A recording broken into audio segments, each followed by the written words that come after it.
Bom dia, boa tarde, companheiros e companheiras, telespectadores da Casa Operária TV. Estamos agora de volta com mais um programa da Juventude Revolucionária. Começamos aí um horário um pouco diferente hoje, por causa da entrevista aí com a companheira deputada do PT, que vocês acabaram de assistir. Vão poder também assistir agora, quando voltando aí nesse próprio link 24 horas, ou quando soltar aí o vídeo em separado. O programa aqui da Juventude Revolucionária hoje será apresentado por mim, Vinícius Rodrigues, diretamente do Rio de Janeiro, e pelo companheiro Arthur Sesconeto, de Santa Catarina. Quer se apresentar? Boa tarde, Vinícius. Boa tarde, companheiros da Casa Operária TV. Sejam bem-vindos a mais um Juventude Revolucionária. Hoje em horário diferente, pessoal reduzido, né? Mas o programa é o mesmo de sempre, então fique tranquilo. É o Juventude Revolucionária que você já conhece de novo ao ar. Exatamente. E antes da gente passar aí diretamente para as notícias, fazer aquele pedido, né, aos telespectadores para curtir o vídeo, compartilhar, divulgar aí para todos os seus companheiros. A Casa Operária TV é uma empresa independente, mantida aí apenas pelos militantes, pelos simpatizantes do PCO. Então, qualquer ajuda aí que vocês puderem dar, compartilhando, curtindo, é a forma que a gente tem para quebrar aí os monopólios de imprensa que dominam a informação no Brasil e no mundo. E também é muito importante que vocês possam se tornar membros do canal, com uma pequena assinatura mensal. Vocês ajudam muito a Casa Operária TV a manter aqui a infraestrutura, é, pagar nossos gastos aqui que a gente tem constantemente, com a nossa grade de 24 horas, com o nosso link 24 horas, né? E aumentar cada vez mais grade de programa, cada vez mais a Casa Operária TV. Então, se vocês puderem se tornar membros, uma pequena doação aí de vocês ajuda a gente pra caramba. Vamos começar então o programa constantemente com a nossa pauta que não tem fim, né? Como a pandemia, são duas coisas, aliás, bem conectadas, que é a questão da volta às aulas. Nós aqui da juventude estamos aí o setor aí que mais afetado pela volta às aulas, né? Porque consiste aí a esmagadora maioria das pessoas que vão voltar às aulas são os próprios jovens. Isso afeta diretamente aí a nossa situação e a pandemia no Brasil como um todo, né?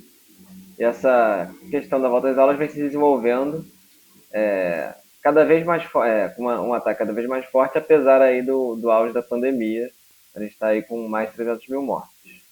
Mas sobre isso, o companheiro Arthur pode comentar melhor. Bom, companheiros, a questão do volta às aulas voltou, né? A nossa grade agora com uma novidade, principalmente em relação ao estado de São Paulo. O que acontece, né? Depois do volta às aulas em São Paulo, né, o científico governo de João Dória foi um dos primeiros a impulsionar a retomada das aulas presenciais. Em plena pandemia, né, teve um período de total massacre da população jovem, teve mais de 2 mil mortos, né, um período de um crescimento de mais de 2 mil mortos, um período aí de cerca de um mês de reabertura das escolas. Né? A gente, inclusive, aqui na Juventude Revolucionária, noticiou a morte de alunos, professores, etc. Na casa das centenas, né, já foram registrados pelos sindicatos, pelo sindicato, a POSP, etc. E também denunciados pelo movimento estudantil. Porém, após toda essa repercussão, né, o governo aí, João Dória, decidiu fechar por tempo provisório as aulas presenciais. Né? Porém, como a gente já sabia, isso não ia durar muito tempo. E nesse último dia 27, né, o governador João Dória publicou um decreto determinando que as aulas, as atividades escolares, se tornassem atividades essenciais. Né? Com isso, ficou autorizado a abertura das escolas em todas as fases aí, da pandemia em São Paulo, inclusive a fase mais grave de todas, né? Que é a fase vermelha, que obviamente sempre colocam, né? Desde que sigam rígidos protocolos, ou seja, sejam escolas seguras. Na prática, a gente sabe muito bem que não existe esse negócio de escola segura. Né?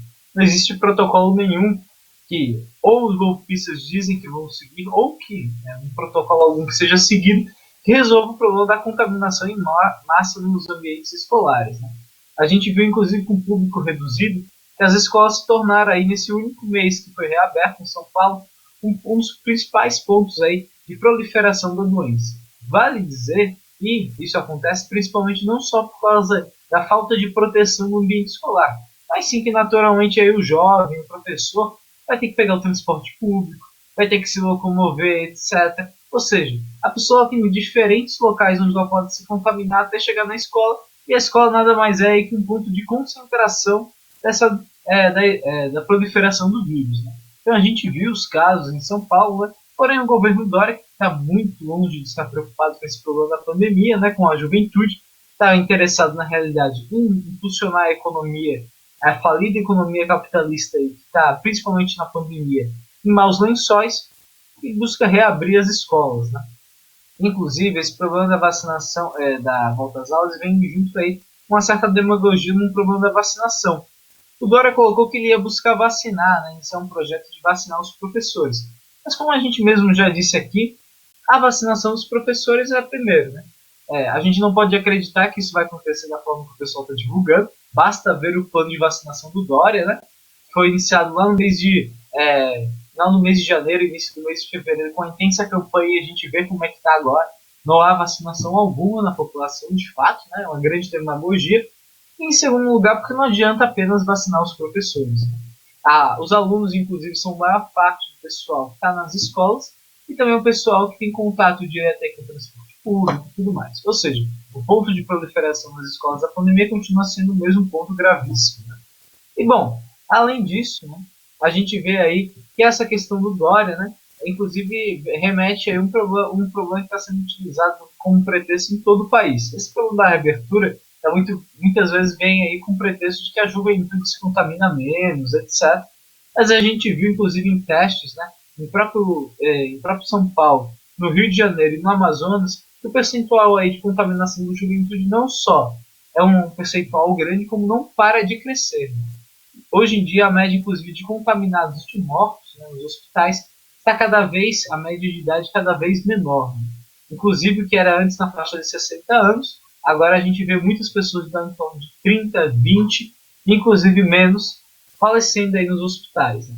A gente está com uma grave crise. O estado de São Paulo ultrapassou 70 mil mortos aí pela pandemia, uma marca de mais de 1.000 mortos diários, e em cima dessa base, o governo João Dória, né, o científico humanitário João Dória, deseja empurrar aí a juventude para o completo genocídio do volta às aulas. Bom, passa a bola para o companheiro Vinícius.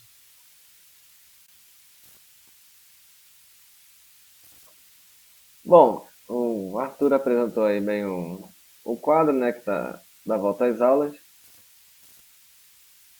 Eu queria, assim, minha, meus equipamentos aqui me permitirem, espero que esteja funcionando bem a transmissão.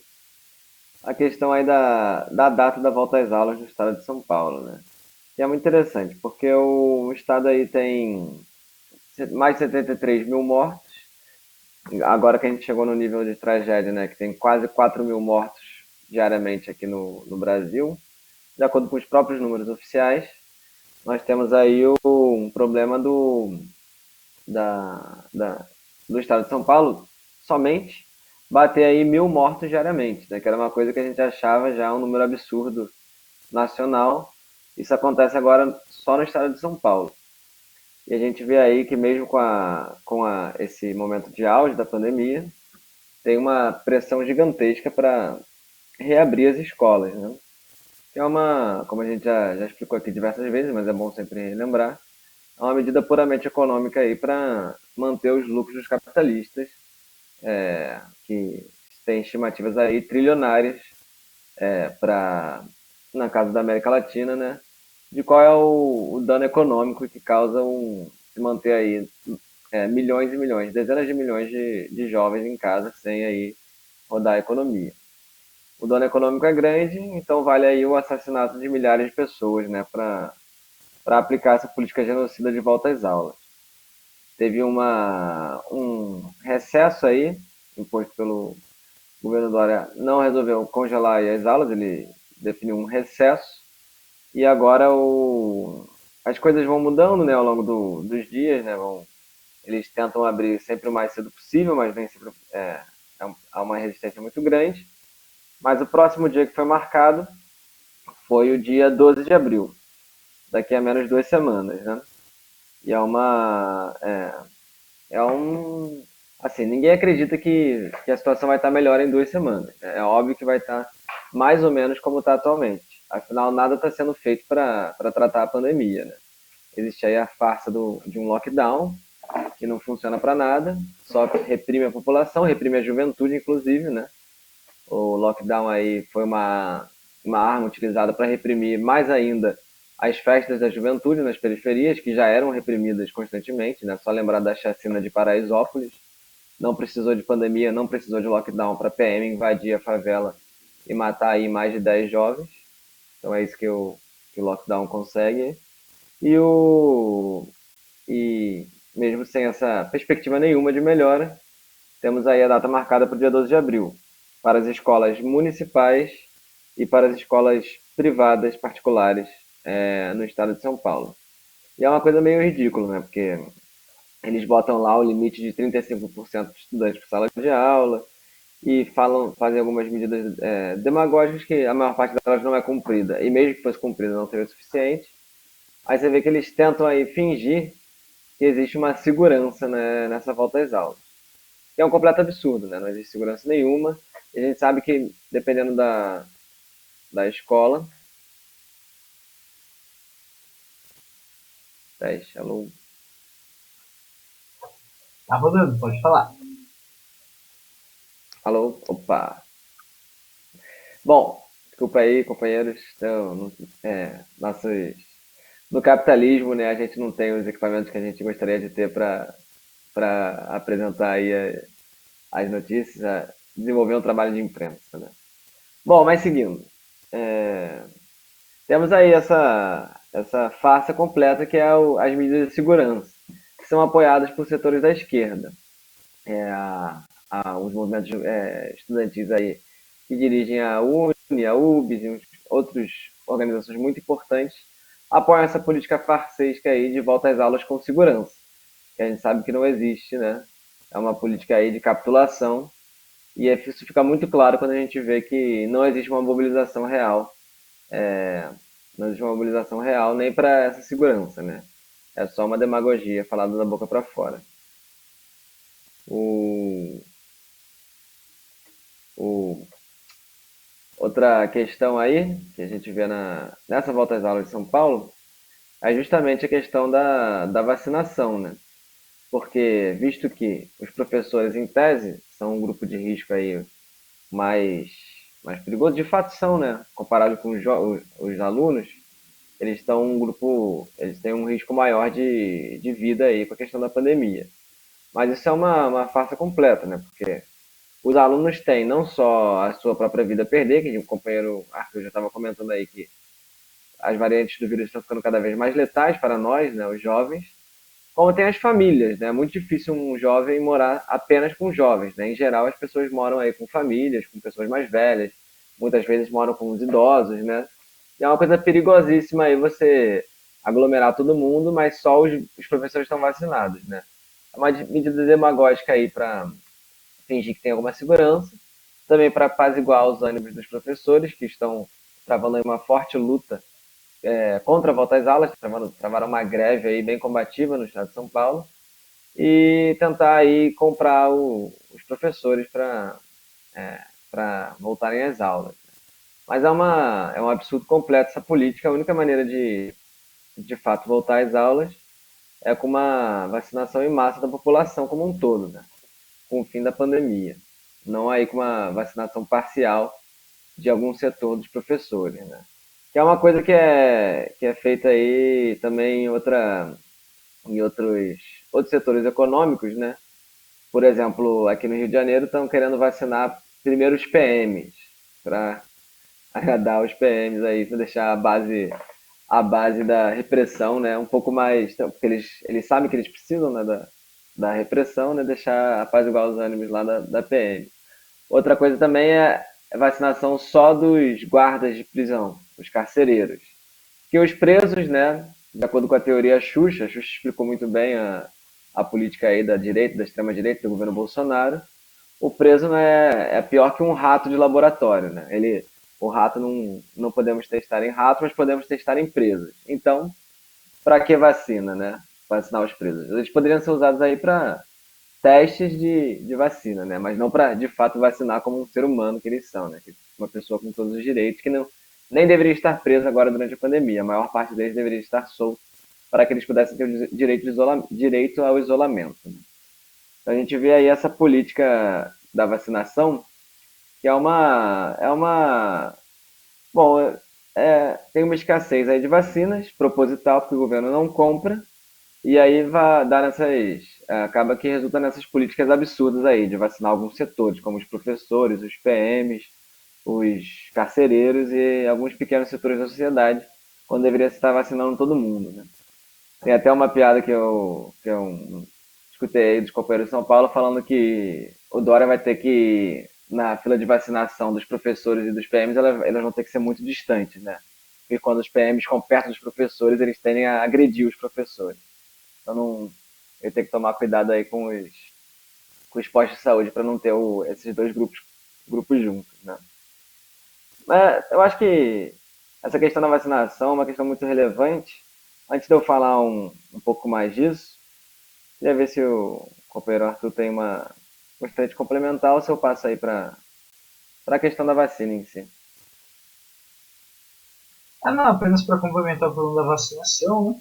Que é justamente a política que a gente leva, então, no volta às aulas, né?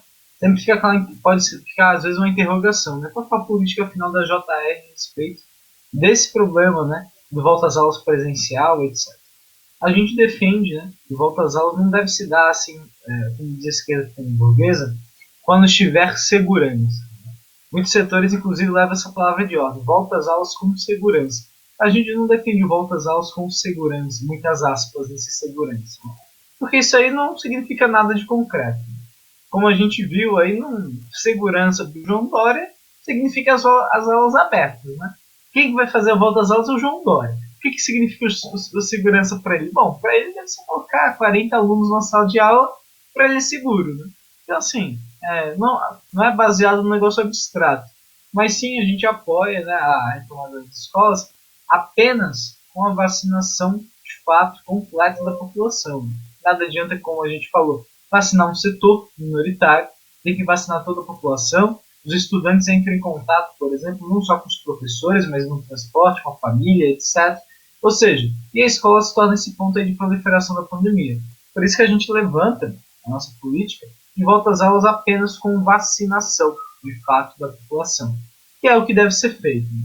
Em vez de ficar com essa farsa aí do volta às aulas com segurança, que significa apenas o volta às aulas aí com muita demagogia em torno do genocídio que é esse volta às aulas para a juventude. Né?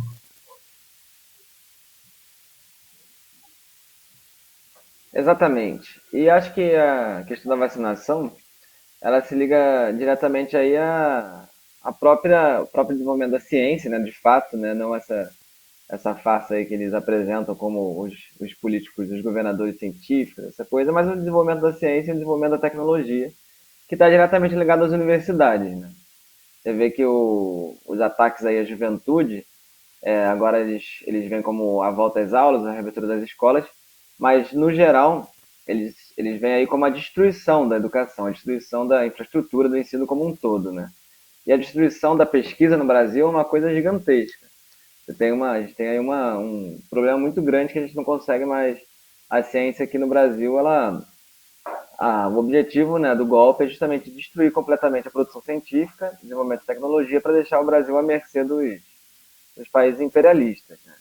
E a gente teve um caso agora da própria relacionada à vacinação, que é a vacina supostamente brasileira. Né? Teve aí uma polêmica porque também o governador João Dória estava declarando que teria uma vacina nacional, a Butanvac, seria, né, o mistura aí do Butantan com vacina, né? Instituto Butantan, um instituto de referência aí, está sendo destruído pelo governo do Dória, pelo golpe de Estado, teria desenvolvido uma vacina. Mas, rapidamente, um hospital de Nova York, ele não gostou muito porque ele participou aí do desenvolvimento da vacina e falou, não foi o Brasil que fez essa vacina 100% nacional. Teve aí uma grande parte do desenvolvimento foi feita aqui em Nova York. E também com presença aí de instituições na Tailândia e no Vietnã. Ou seja, não tem aí não tem uma vacina real brasileira, né? É um negócio que você bota o nome Butantan, bota, se ele quiser, bota outro nome indígena aí para ficar bonito. Vacina Pindorama, né? Uma coisa assim, para ficar essa farsa nacionalista, estilo Bolsonaro, bota verde e amarelo, né? Bota, ao invés dela ser transparente, ela é verde e amarela e fala, não, é uma vacina nacional. Mas é uma farsa, né? E um bilionário, um dos homens mais ricos do mundo, estava diretamente ligado a essa vacina. O Carl Icahn. Ele aí doou 200 milhões para essa escola de medicina aí desse Monte Sinai de Nova York. Você vê aí os bilionários por trás da vacina, como sempre, né? Você vê os interesses econômicos prevalecendo, os interesses políticos prevalecendo ao invés da vacinação da população. Tem nada de nacional. O Brasil aí, na verdade, foi uma referência na vacinação por muitos anos, né? E eu acho que é importante a gente, isso é essa esse retrocesso, né, é muito importante para entender a destruição que foi feita nas universidades públicas e na ciência do Brasil como um todo, né? A gente teve um caso aí da última pandemia que chegou ao Brasil, né, da H1N1. O Brasil, em 2010, foi o país que mais vacinou no mundo, né? E vacinou muito rápido. Vacinou aí quase 100 milhões de pessoas em pouco mais de 3 meses. É um negócio assim que você fica se questionando. Como é que na época 10 anos atrás, a gente conseguia vacinar mais facilmente que hoje em dia, né? E é simplesmente isso mostra, na verdade, como não é uma questão tão complexa, essa questão da vacinação. É uma questão que poderia ser facilmente resolvida se tivesse interesse aí, o interesse de fato, cuidar da vida da população. Eu acho que é muito importante aí para a juventude essa questão, porque, bom, eu posso até, eu poderia até perguntar para o companheiro Arthur, mas eu sei qual vai ser a resposta dela, porque quem é jovem sabe muito bem. Você pergunta, você fala com uma pessoa idosa aqui no Rio de Janeiro, por exemplo, que dia que você vai ser vacinado? Aí a pessoa fala, olha, eu acho que eu vou ser vacinado tal dia, no geral daqui a um mês, assim, não tenho certeza, mas eu acho que você, é isso que estão falando. Aí você pergunta para uma pessoa da minha idade, ou da idade do Arthur, quando é que você acha que você vai ser vacinado? A gente, a resposta é uma risada meio triste, assim, né? Porque não existe isso de jovem ser vacinado. A gente não tem perspectiva nenhuma de chegar essa vacina na gente, né? Bom, sei lá, no que vem, vai ver eu fique velho e aí me vacinem, né? Eu chego aí nos 50 aí a vacinação chega em mim, né? É um negócio de. Não tem perspectiva nenhuma de vacinação. Isso mostra aí quão é importante que nós aqui da juventude sejamos aí a linha de frente aí da luta pelo fim da pandemia, pela vacinação, né? Uma luta conjunta com a questão da volta às aulas, a questão do direito aí de ter educação e defesa da educação pública no Brasil, né? Você vê como tudo está interligado, né? Porque para essa vacina chegar na gente, a gente viu que é perigoso aí a pandemia, está cada vez mais jovens morrendo e a tendência é isso piorar cada vez mais.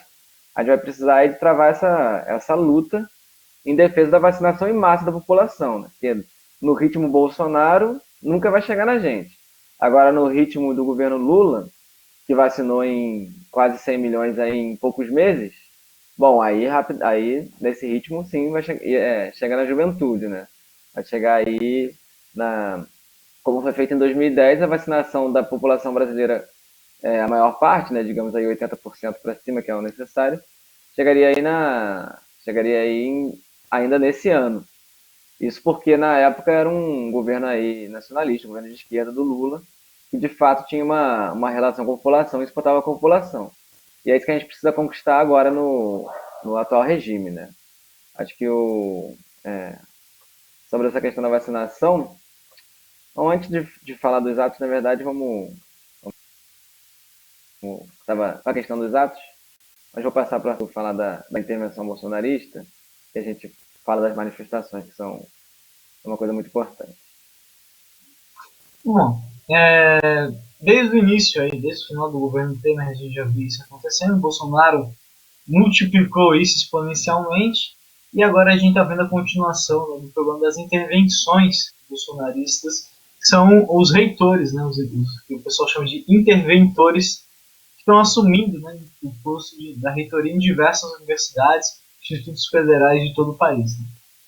Isso é uma política que não para, inclusive, né, Teve agora a mais recente, né, foi a Universidade de Sergipe, que sofreu uma intervenção ditatorial aí do governo, né? O processo eleitoral, né, novamente não foi cumprido, né? Para exemplificar, sempre é feito, né, uma lista, né, dos nomes aí votados pela comunidade acadêmica. Esses nomes, né, enviado aí para o governo federal, e o governo federal, né, desde a época do governo Lula, sempre teve a tradição de, obviamente, acatar o nome escolhido pela comunidade acadêmica, né, a pessoa que mais recebeu votos, etc., para assumir o posto da reitoria. Já é um processo que, por si só, é um processo já é um processo antidemocrático, própria reitoria e tudo mais. Mas, bem, foi feita efetivamente a votação, foi efetivamente escolhido um reitor, porém, mais uma vez, o governo Bolsonaro resolveu rejeitar o reitor eleito e colocar no lugar um interventor. Essa política que a gente, não sei se os companheiros vão lembrar, mas aconteceu principalmente no final do governo Temer, a gente teve grandes mobilizações, como por exemplo na Universidade de Fronteira Sul, em Chapecó, com ocupação da reitoria e tudo mais, justamente por colocarem um interventor. Aqui em Santa Catarina também no Instituto Federal colocaram um interventor, né, para assumir a reitoria, inclusive esse interventor ameaçou de expulsar os alunos aí que não estavam fazendo o EAD, e a gente viu essa política se multiplicando em vários locais. Agora, na Universidade de Sergipe, né, é mais um caso do que acontece, né? Ele, o reitor, né, o Walter Joviano de Santana, indicado pelo reitor Ângelo Roberto Antonini, que foi o predecessor dele, né, foi eleito para a próxima gestão da universidade. Porém, nesse próprio processo eleitoral vem sendo alvo aí de diversas denúncias e controvérsias desde o começo, já que diferentes chapas se inscreveram para participar das eleições, porém aí houve uma série de mudanças, etc., inclusive por recomendações aí do Ministério Público Federal. Foi colocado, né, por exemplo, a própria ação do Ministério Público, né, não havia sido votado no Congresso até então, havia perdido inclusive validade, né, essa medida provisória, tinha formado aí a respeito do regulamento interno da universidade, e apenas após isso que surgiu o nome daí do Walter Joviano, que até então era vice-reitor como possível candidato. Ele passou aí a ser indicado para ser um suposto candidato e no final das contas aí foi escolhido praticamente a dedo para ser colocado como reitor. Inclusive, né, é importante destacar que mais uma vez, né, a própria lista tríplice foi completamente ignorada, né, para a eleição do novo reitor, e a gente viu isso acontecendo, né, tá vendo isso acontecer pelo menos desde o ano de 2017 nas universidades. Né. Isso apenas reforça a posição ditatorial do governo golpista, né, que o regime golpista tem com a chamada comunidade acadêmica, justamente por esse ser um ponto, né, necessário de controle dos golpistas. Os golpistas já tentaram implantar a escola sem partido, a militarização das escolas e tudo, e busca agora intervir com os reitores, né, justamente para buscar controlar o próprio movimento estudantil, aumentar a repressão nas escolas e tudo mais. Bom, tem aí mais uma notícia então, né, da Universidade de Sergipe, que serve aí mais uma denúncia desse aprofundamento da ditadura que a gente vê em todo o país. E sobre isso também, recebi aqui uma mensagem do companheiro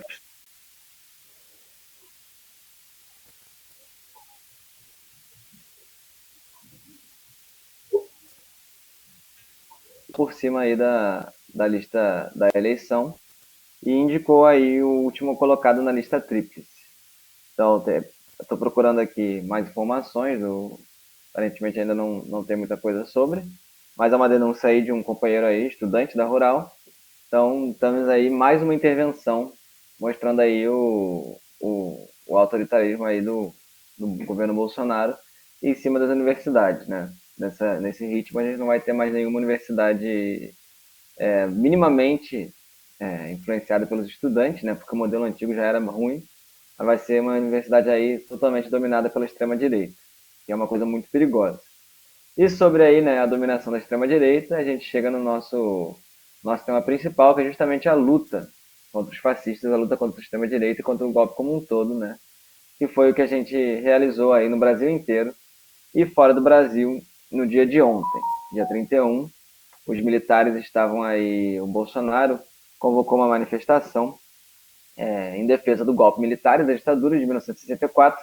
Supostamente o aniversário é ontem, né? Eles não gostam de afirmar que foi hoje, por causa do dia 1º de abril. É uma coisa um pouco ridícula, mas a gente sabe que a mentalidade desses pessoas fascistas é bem ridícula mesmo. E eles aí convocaram essas manifestações para o dia 31.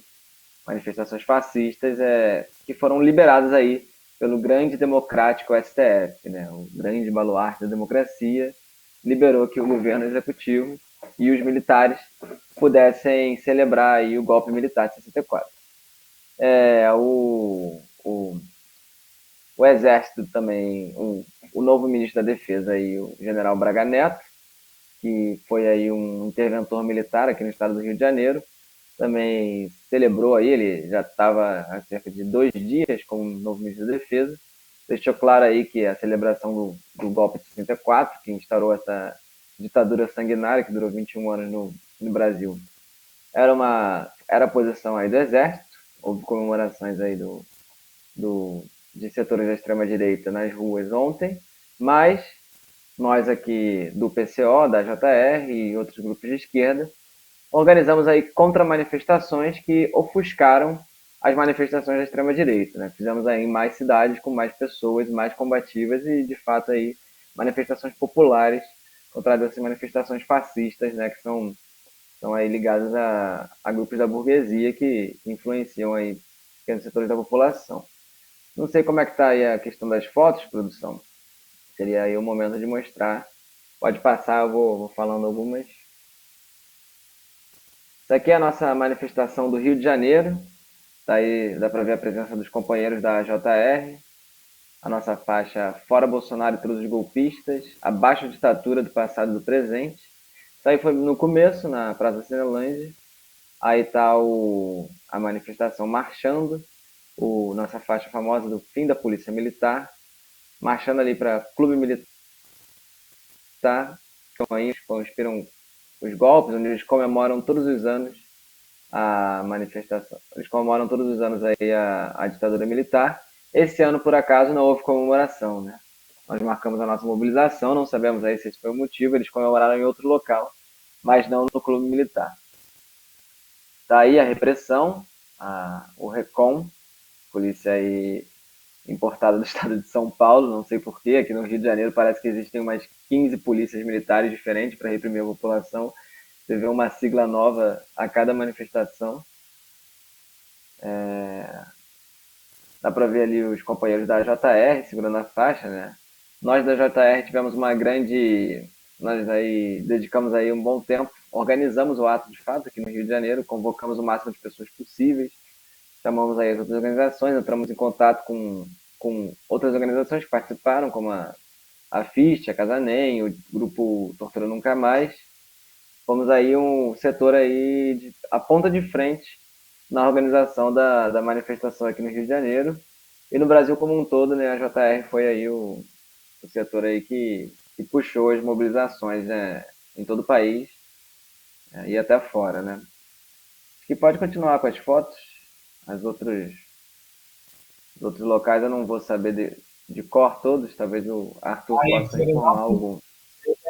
preparação do ato de Florianópolis, início do ato, né? Essas fotos estão passando agora. O ato que iniciou às 16 horas, se estendeu até o final, até as 19 horas, né? Teve a presença, inclusive, do sindicato aí, dos funcionários públicos que se juntaram a nós, né? Isso também estava realizando um ato aí contra o genocídio do Volta às Aulas, né? E também em defesa do pessoal da área da saúde. Então a gente fez um ato unificado, a gente está vendo aí os bandeiros do PCO, companheiros do sindicato Sintrazen, né? E que estavam presentes aí nesse dia 31 também denunciando a ditadura, né? Aí alguns cartazes, né, que a gente também fez em defesa do Lula, contra o genocídio e tudo mais, e a presença aí de uma parte do bloco do PCO, né, que a gente levou aí para a manifestação, né? Essa imagem aí do início do ato, e bom, ele reuniu aí algumas centenas de pessoas, né? Foi o principal ato que teve aqui em Florianópolis desde daqueles atos, né, de 2020, ano passado, contra os fascistas, né, nos domínios. Um ato bem importante, inclusive para levar de exemplo aí para o dia 1º de maio, né? Que é a próxima grande manifestação que a gente precisa organizar em todo o país. Exatamente. Temos aí mais fotos das manifestações. A gente fez manifestações em cerca de 30 cidades, então é difícil de saber quais foram todas. Esse daí é o ato de São Paulo, né, que marchou até o DOPS, lá alguns quilômetros aí, foi uma grande caminhada, uma grande mobilização aí para finalizar o ato no DOPS. A polícia Pruas, organizada aí, sempre foi uma polícia política, né? O DOPS.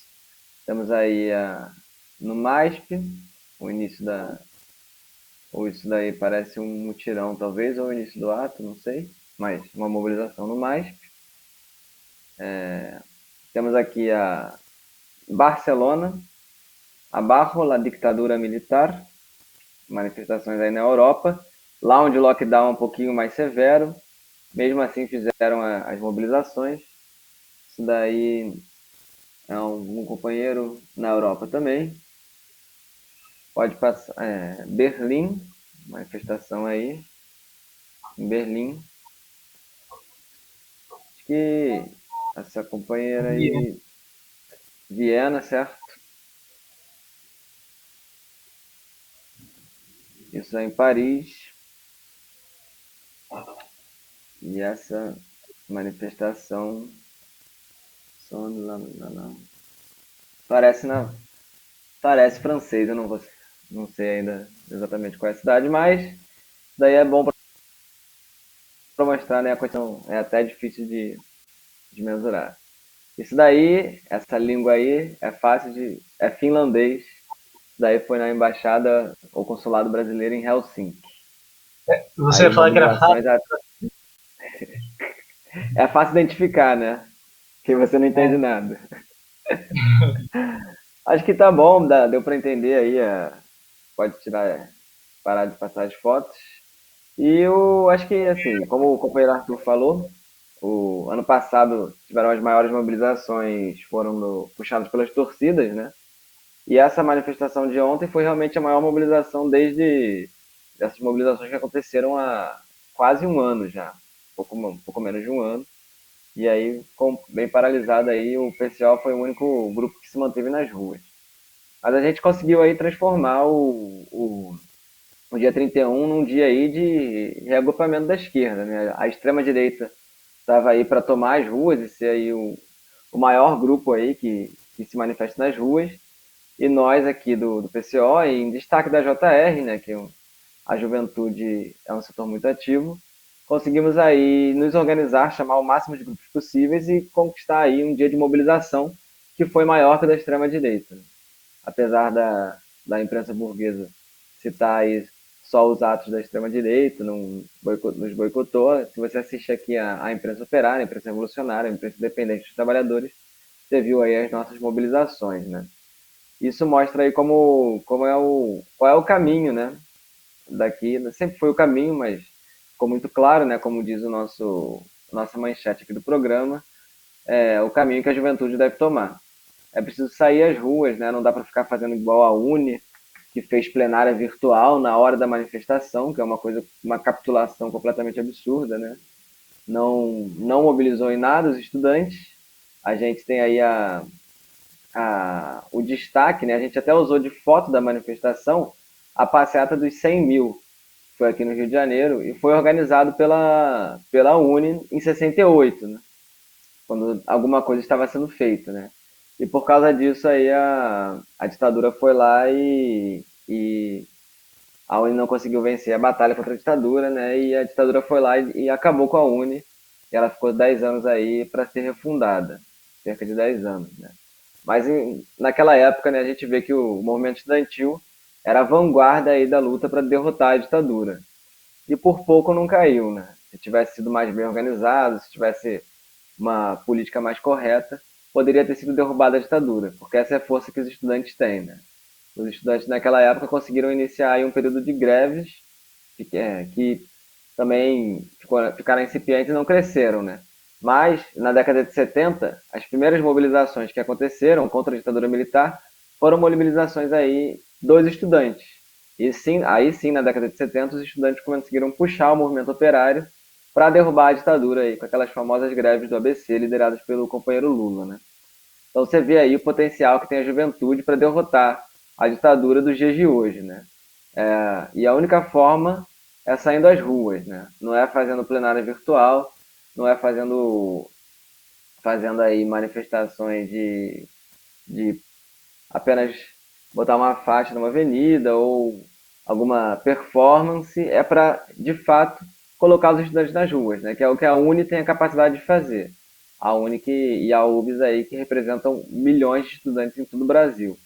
Eles teriam aí a capacidade de mobilizar esse setor da sociedade e é para isso que nós estamos na luta, né? A JR, Juventude Revolucionária a Juventude do Partido da Casa Operária, está na luta para mobilizar o máximo possível de estudantes nas ruas para, de fato, derrubar o governo Bolsonaro, derrubar todos os golpistas, né? O regime golpista como um todo, e aí eleger, botar o Lula nas eleições, tornar o Lula presidente por um governo dos trabalhadores.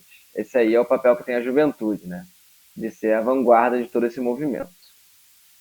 Acho que se o companheiro Arthur não tiver nenhum comentário a mais sobre isso, pode falar até tem uma notícia que tem relação com isso, né? Notícia do impeachment. Bom, só para complementar, essa questão do dia 31, né, mostrou justamente, como o Paulo tinha, né, mostrou o caminho, né, título do programa de hoje, mostrou o caminho a ser seguido. A gente tem que aproveitar o impulso dessa mobilização, e assim como foi feito lá em 2014, onde o próprio Partido da Causa Operária, a JR, chamou aí um contrato no dia 22 de março para esmagar os fascistas que estavam tirando uma marcha da família com Deus e pela liberdade, aos moldes de 64, né?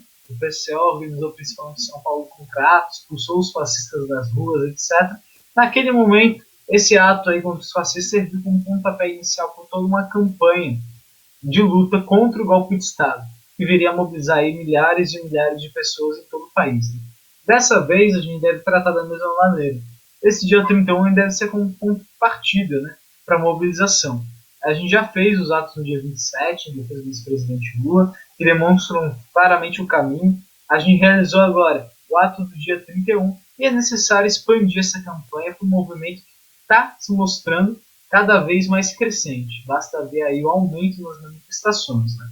A gente precisa ter a conduta correta, que é a juventude, né? Principalmente aqui nós da JR a gente tem a noção que a juventude ela tem um papel aí fundamental nesse sentido, né? Como setor mais dinâmico, inclusive mais radicalizado na sociedade, é tarefa dela estar à frente, né, dessas mobilizações, como a gente viu, por exemplo, no Rio de Janeiro, em Florianópolis, São Paulo, etc. Então, companheiros, é importante, né, que a gente se junte aí, buscar organizar as atividades. A própria juventude, né, o partido lançou aí os comitês de luta, né, com comitês suprapartidários, etc., para a presença de diversos companheiros de toda a esquerda que estão dispostos a organizar a luta, quebrar essa letargia aí das direções da esquerda pequena burguesa. E a JR tem também os comitês de luta estudantil, né, justamente para os alunos, estudantes de universidades, escolas secundaristas e tudo mais, se organizarem na luta, seja contra o EAD, volta às aulas e, é claro, contra o governo Bolsonaro, né, pelo fora Bolsonaro. E é por isso que é importante, né, que os companheiros aí que não estão organizados, né, se juntem a gente e busquem se organizar nessa luta. Eu acho que tem uma notícia interessante sobre isso, que é justamente demonstra aí a tendência de mobilização dos estudantes, né? O, teve aí um setor aí que não costuma ser tão à esquerda, tão ativo, que é justamente dos estudantes de direito. Fizeram aí uma mobilização em torno do impeachment, né? Não é uma coisa muito, não é exatamente um caminho, né? Como a gente acabou de falar, tem que sair às ruas, mas é uma boa demonstração aí da tendência de mobilização, tendência de luta que tem os estudantes, né? Que estão tentando se manifestar, tentando tirar o Bolsonaro da forma que eles enxergam, né? Da forma como boa parte das direções da esquerda falam que é o caminho, mas eles estão de fato aí tomando ação, né? Não sei se o companheiro Arthur quer comentar um pouco sobre isso. Bom, exatamente. Eu acho que assim, a gente está chegando aqui na reta final, né? Para concluir a respeito desse problema geral, do fascismo, etc., da luta aí contra o volta às aulas, é importante a gente colocar, né, como a gente vem vindo, que, primeiro, a extrema-direita, por um lado, ela está se organizando aí para atacar, né, a juventude, a esquerda, etc. E por outro lado, né, é necessário buscar se organizar nessa luta que vem desde a implementação aí do EAD. Né? A gente viu, como o companheiro Vinícius falou um pouco a respeito, mas é importante enfatizar, né? Uma série de alunos já estão relatando, né, a nível aí nacional, o desastre geral que é causado aí pelo ensino à distância. Né? O ensino à distância que foi colocado no início da pandemia, né, como uma desculpa aí, né, para conter, fazer um isolamento social, etc. A gente sabe muito bem que o ensino à distância já era uma política que estava tentando ser implementada há muito tempo, né, pelos golpistas, e eles conseguiram uma boa desculpa para fazer isso acontecer. Agora, né, como foi dito antes, o ensino à distância se tornou uma porta para a volta às aulas presencial em plena pandemia. E também para manter, né, em algumas aulas, em alguns setores, o ensino à distância de maneira aí definitiva, né, o que é uma destruição do ensino.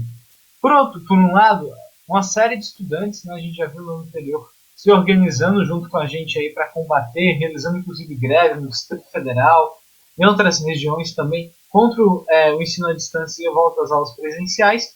É importante ver que a gente vê essa tendência de mobilização novamente, né, nesse último período.